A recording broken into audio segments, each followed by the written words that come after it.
Hello, bonjour, j'espère que vous allez bien. Moi, je vais super bien. Ici, Ariana là. Je vous souhaite la bienvenue sur ma chaîne. On se retrouve pour une nouvelle vidéo que je vous invite à regarder en format 1080p.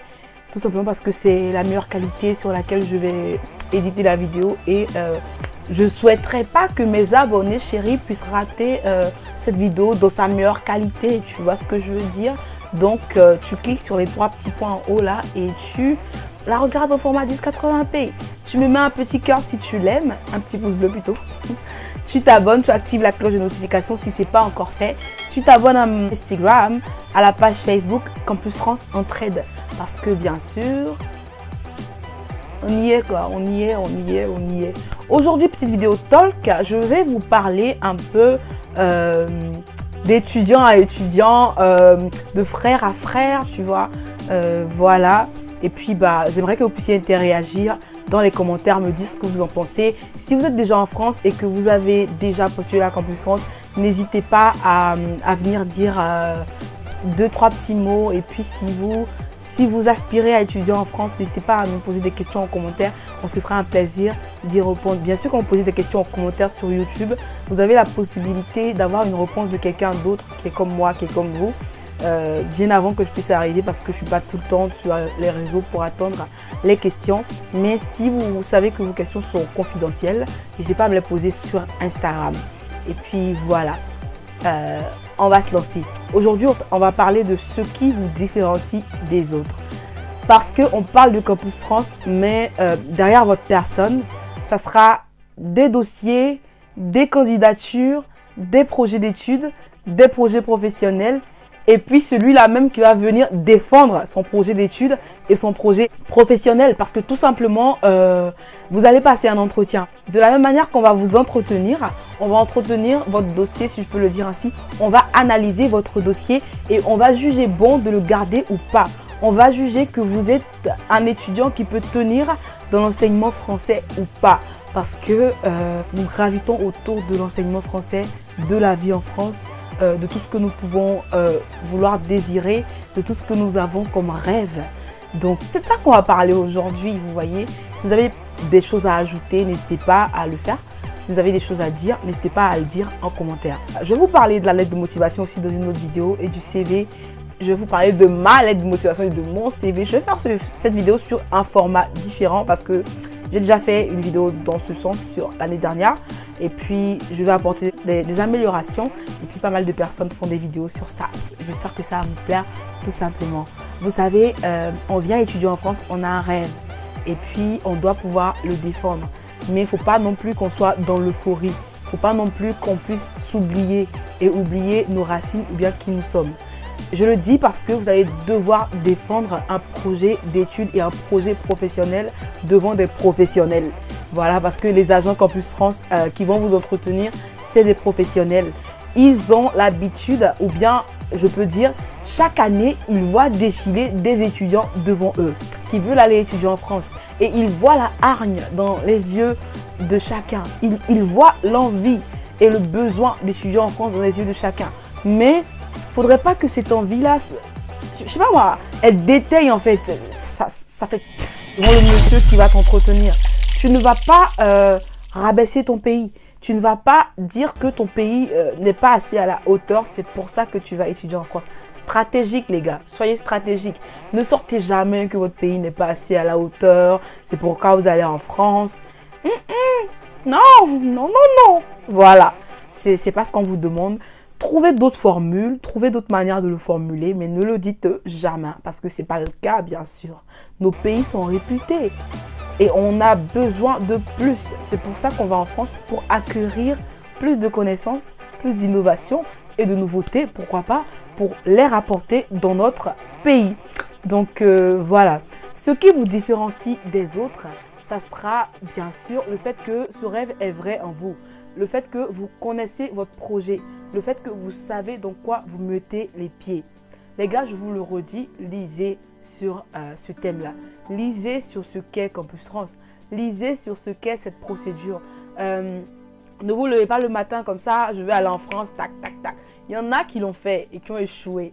Ils le savent, peut-être qu'ils sont en train de regarder en ce moment. Et moi aussi, je l'ai fait, j'ai échoué la première fois. Je l'ai expliqué en vidéo. Je vais vous le mettre dans le petit i. Je ne sais pas si c'est là ou là, mais vous allez le voir. N'hésitez pas à aller regarder ma vidéo. Mais je suis revenue avec le sourire. Parce que la vie, c'est ainsi. On peut échouer et revenir. Tu vois ce que je veux dire? Donc, les gars, ils vont voir défiler pas mal d'étudiants. Si vous mentez, si vous n'êtes pas vrai, si vous voulez aller en France juste pour l'aventure, il y en a qui se font refouler pour ça, recaler pour ça. Donc, si vous savez que vous allez en France vraiment pour vos études, il faut que vous puissiez savoir les études que vous voulez faire. Il faut que vous puissiez vous documenter là-dessus. Il faut que vous puissiez avoir le minimum d'informations par rapport à ça. En éco-gestion, on étudie les flux monétaires. On étudie pas mal comment ça se passe en fait. C'est-à-dire, si tu veux être un bon économiste, il faut que tu puisses avoir le nez dans tout ce qui est économie. C'est-à-dire, chaque matin, n'hésite pas à lire un petit article sur l'économie pour savoir ce que le corona a fait sur l'économie, par exemple, tu vois. Donc, quand tu vas aller à l'entretien, on va te poser des questions sur ta filière. Peut-être qu'on va t'en poser, mais il faut que tu y ailles parer. Il faut que tu y ailles parer à répondre à une quelconque question sur ta procédure. Tu vois ce que je veux dire? Voilà. Donc, ne l'oublie pas, c'est très important. Comme tout étudiant est différent, vos notes, vos résultats, vos aptitudes, votre vécu va aussi vous différencier. Quand je vais faire la vidéo sur CV lettres d'organisation, je vais un peu vous expliquer pourquoi. Parce qu'en fait, on est dans une ère où on ne regarde pas seulement les compétences scolaires, on va dire. Un étudiant qui est super intelligent et qui n'a pas de vie sociale, un étudiant qui est super intelligent et qui n'a pas de vie extrascolaire, associative, peut peser moins lourd qu'un étudiant qui a tout ça et qui est moyen. Je dis peu parce que il ne va pas tout le temps peser moins lourd parce que malheureusement ou heureusement, il y a encore des écoles qui ne font pas comme ça. Mais vous pouvez me le dire en commentaire si je dis vrai ou pas. Moi, j'étais en Côte d'Ivoire et déjà en Côte d'Ivoire, on commençait à voir que l'accent était mis sur les étudiants qui ne sont pas super intelligents ou bien qui ne sont pas excellents, mais qui ont un pied dans l'associatif, qui ont un pied dans le social, tout simplement. Donc, si vous êtes un étudiant, vous voyez que vous n'avez pas des notes qui cartonnent non plus, n'hésitez vraiment pas à mettre le nez dans tout ça, tout ce qui concerne le bénévolat, tout ce qui concerne l'associatif dans votre lycée ou bien dans votre université. En plus, ça vous permet d'avoir un réseau, de connaître des gens et puis ça aide toujours. Que vous soyez au Ghana, que vous soyez au Sénégal, au Maroc, en Tunisie, au Mali, au Gabon, au Tchad, ça peut vous aider, sinon ça va vous aider parce que quand vous allez arriver ici, vous n'aurez pas de mal à vous intégrer. Donc, cette vidéo, je la fais pour vous dire tout simplement que c'est en vous différenciant que vous allez pouvoir, ça se dit différenciant? Voilà. C'est en vous différenciant que vous allez pouvoir être accepté. Vous allez voir des gens qui auront cette acceptation. Vous allez voir des gens qui auront une acceptation. Ça relève un peu du miracle, mais on est heureux. Quelqu'un qui a cette acceptation va devoir choisir une université. Quelqu'un qui a une acceptation va choisir l'université qu'il a acceptée. Mais on est pareil en soi. Donc, il faut se différencier. C'est parce qu'il faut se différencier qu'il y en a qui ont des refus. Et puis, ça ne s'arrête pas seulement à la procédure Campus France. Le visa, plus loin. Sortez de votre tête tout ce qui va être fraude, tout ce qui va être falsification. Je reviens dessus. Je me rappelle que j'en ai parlé dans une vidéo précédente et il y en a qui n'avaient pas aimé. Ça avait fait un tohu-bohu sous mes vidéos. Pourtant, j'avais indexé personne. Mais qu'est-ce que tu veux dans la vie? Tout le monde n'est pas d'accord. Et puis, les gens qui sont mains et pieds dans le seau, qui ne sont pas d'accord. Parce qu'ils savent que tu as touché un point qui les concerne personnellement. Mais moi, ici, je viens vous donner des conseils qui vont vous aider à avancer dans votre procédure et qui vont vous aider à venir étudier ici sereinement. Donc, je crois qu'après tout ce que je peux dire, que ça vous plaise ou pas, on reste ensemble. On poursuit la procédure, on discute, on se pose des questions, on y répond.